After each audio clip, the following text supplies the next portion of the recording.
This is the story of a man named Stanley. Stanley worked for a company in a big building where he was employee number 427. Employee number 427's job was simple. He sat at his desk in room 427 and he pushed buttons on a keyboard. Orders came to him through a monitor on his desk, telling him what buttons to push, how long to push them, and in what order. This is what employee 427 did every day of every month of every year. And although others might have considered it soul-rending, Stanley relished every moment that the orders came in, as though he had been made exactly for this job. And Stanley was happy. And then one day, something very peculiar happened. Something that would forever change Stanley. Something he would never quite forget. He had been at his desk for nearly an hour when he realized that not one single order had arrived on the monitor for him to follow. No one had showed up to give him instructions, call a meeting, or even say hi. Never in all his years at the company had this happened, this complete isolation. Something was very clearly wrong.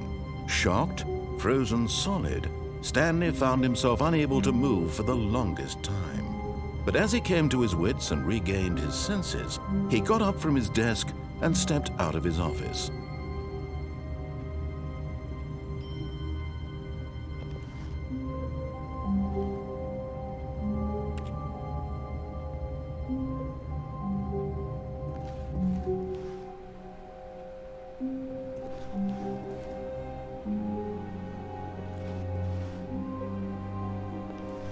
All of his co-workers were gone.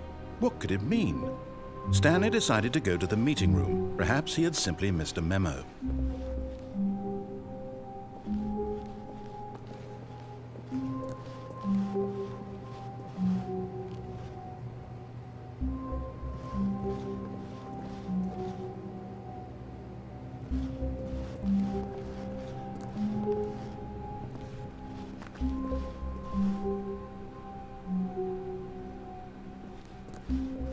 When Stanley came to a set of 2 open doors, he entered the door on his left.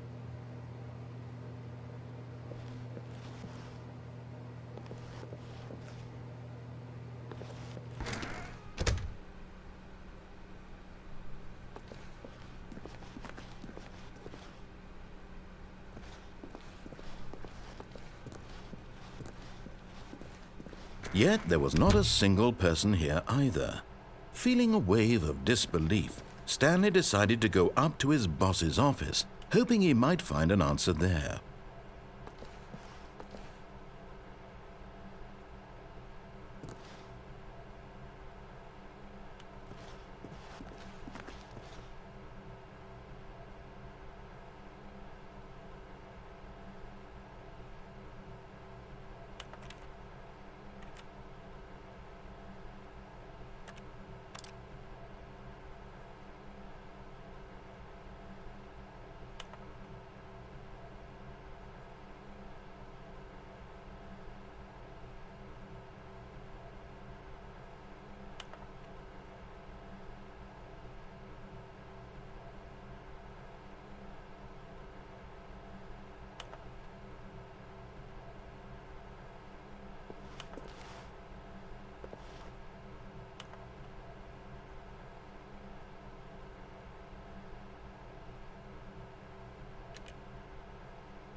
Stanley just stood there doing nothing at all. He seems to think I have nothing better to do with my time than to sit around and describe every fascinating little detail of his inability to do anything. This is why Stanley and I are on such good terms.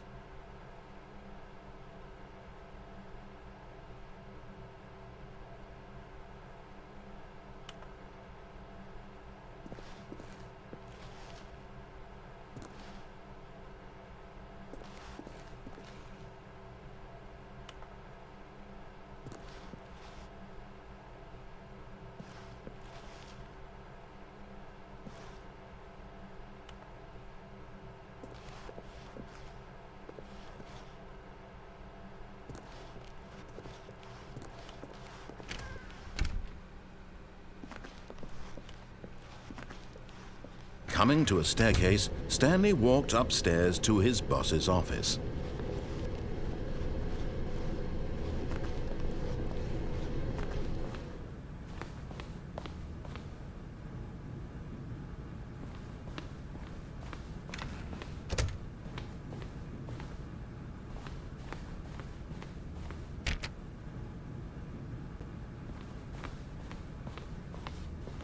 Stepping into his manager's office, Stanley was once again stunned to discover not an indication of any human life. Shocked, unraveled, Stanley wondered in disbelief who orchestrated this, what dark secret was being held from him. What he could not have known was that the keypad behind the boss's desk guarded the terrible truth that his boss had been keeping from him, and so the boss had assigned it an extra secret PIN number, 2845. But of course, Stanley couldn't possibly have known this. Yet incredibly, by simply pushing random buttons on the keypad, Stanley happened to input the correct code by sheer luck. Amazing. He stepped into the newly opened passageway.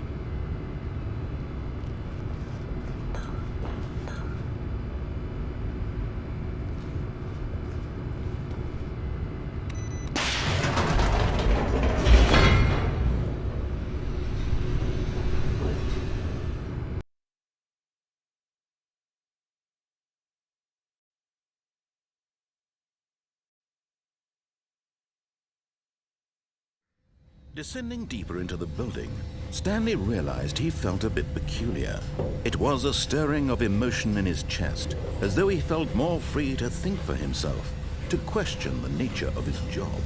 Why did he feel this now, when for years it had never occurred to him? This question would not go unanswered for long.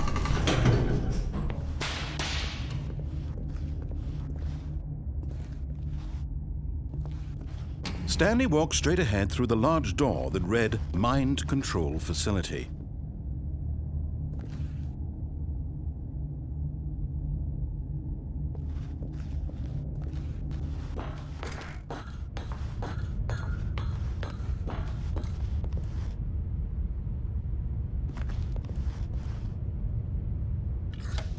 The lights rose on an enormous room packed with television screens. What horrible secret did this place hold? Stanley thought to himself. Did he have the strength to find out?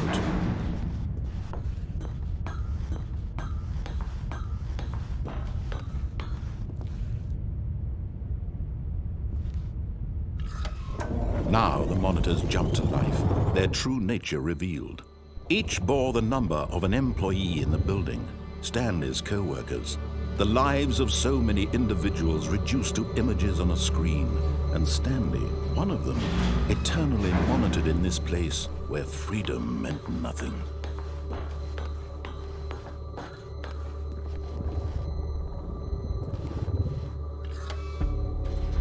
This mind control facility, it was too horrible to believe. It couldn't be true. Had Stanley really been under someone's control all this time? Was this the only reason he was happy with his boring job? That his emotions had been manipulated to accept it blindly? No, he refused to believe it. He couldn't accept it. His own life in someone else's control? Never! It was unthinkable, wasn't it? Was it even possible? Had he truly spent his entire life utterly blind to the world? But here was the proof, the heart of the operation. Controls labeled with emotions, happy or sad or content. Walking, eating, working, all of it monitored and commanded from this very place. And as the cold reality of his past began to sink in, Stanley decided that this machinery would never again exert its terrible power over another human life. For he would dismantle the controls once and for all.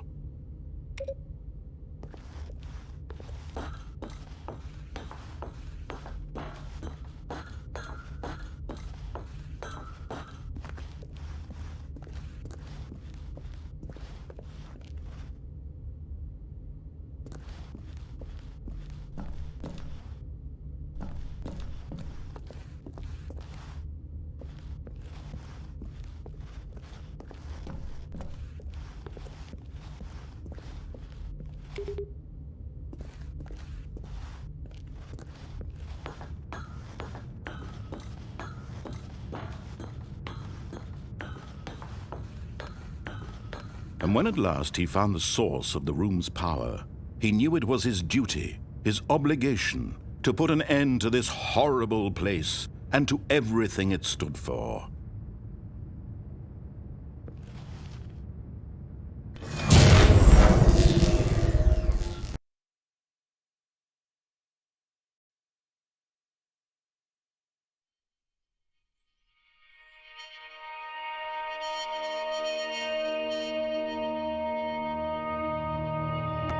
Blackness and a rising chill of uncertainty.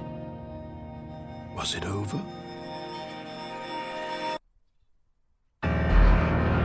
Yes! He had won! He had defeated the machine, unshackled himself from someone else's command. Freedom was mere moments away. And yet, even as the immense door slowly opened, Stanley reflected on how many puzzles still lay unsolved. Where had his co-workers gone? How had he been freed from the machine's grasp? What other mysteries did this strange building hold? But as sunlight streamed into the chamber, he realized none of this mattered to him, for it was not knowledge or even power that he had been seeking, but happiness. Perhaps his goal had not been to understand, but to let go. No longer would anyone tell him where to go, what to do, or how to feel. Whatever life he lives, it will be his. And that was all he needed to know. It was perhaps the only thing worth knowing. Stanley stepped through the open door.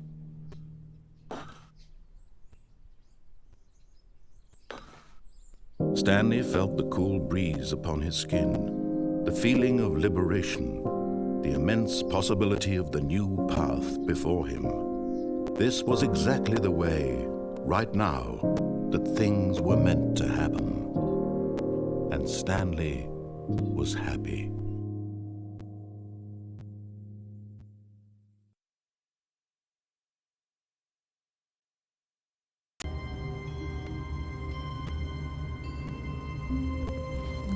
All of his co-workers were gone. What could it mean? Stanley decided to go to the meeting room. Perhaps he had simply missed a memo. When Stanley came to a set of 2 open doors, he entered the door on his left.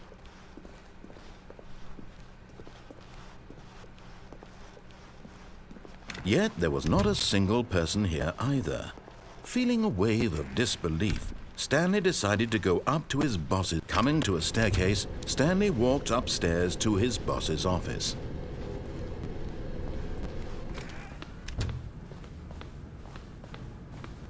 Stepping into his manager's office, Stanley was once again stunned to discover not an indication of any human life. Stanley was in such a rush to get through the story as quickly as possible, he didn't even have a single minute to just let the narrator talk.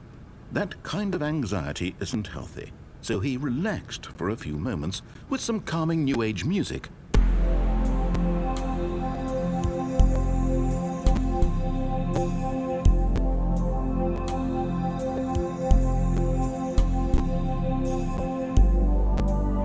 Feeling soothed and rejuvenated, Stanley calmly walked forward into the opened passageway.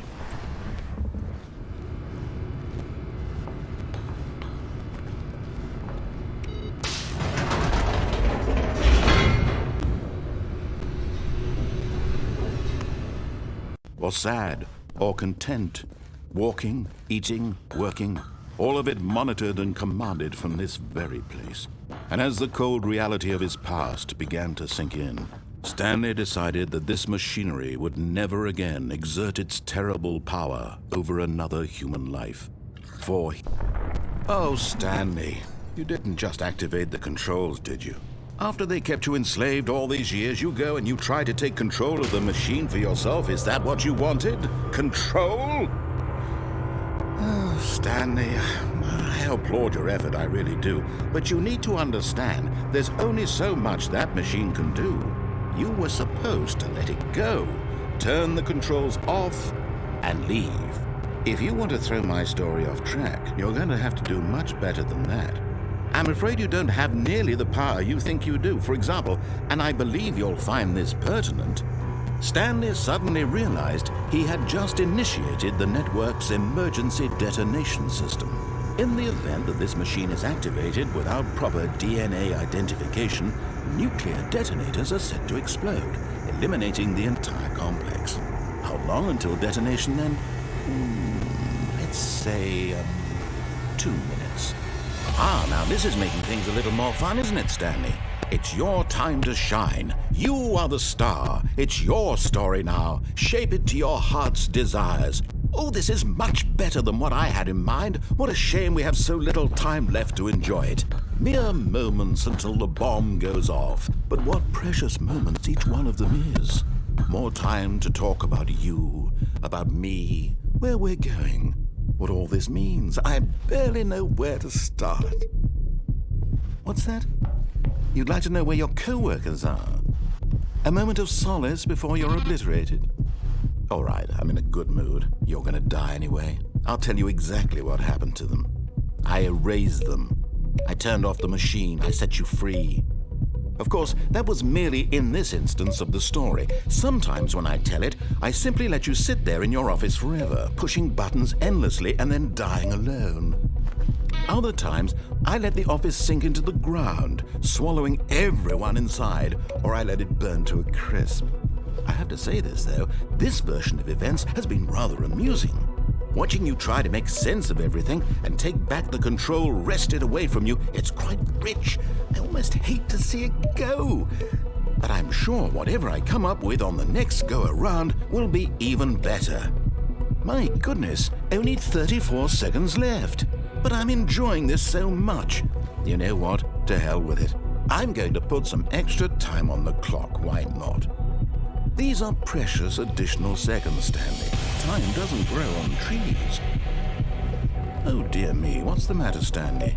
Is it that you have no idea where you're going or what you're supposed to be doing right now? Or did you just assume when you saw that timer that something in this room was capable of turning it off? I mean, look at you. Running from button to button, screen to screen, clicking on every little thing in this room. These numbered buttons, no, these colored ones, or maybe this big red button, or this door. Everything, anything, something here will save me. Why would you think that, Stanley? That this video game can be beaten? Won? Solved? Do you have any idea what your purpose in this place is? Stanley, you're in for quite a disappointment. But here's a spoiler for you. That timer isn't a catalyst to keep the action moving along. It's just seconds ticking away to your death. You're only still playing instead of watching a cutscene because I want to watch you for every moment that you're powerless, to see you made humble. This is not a challenge, it's a tragedy. You wanted to control this world, that's fine. But I'm going to destroy it first, so you can't.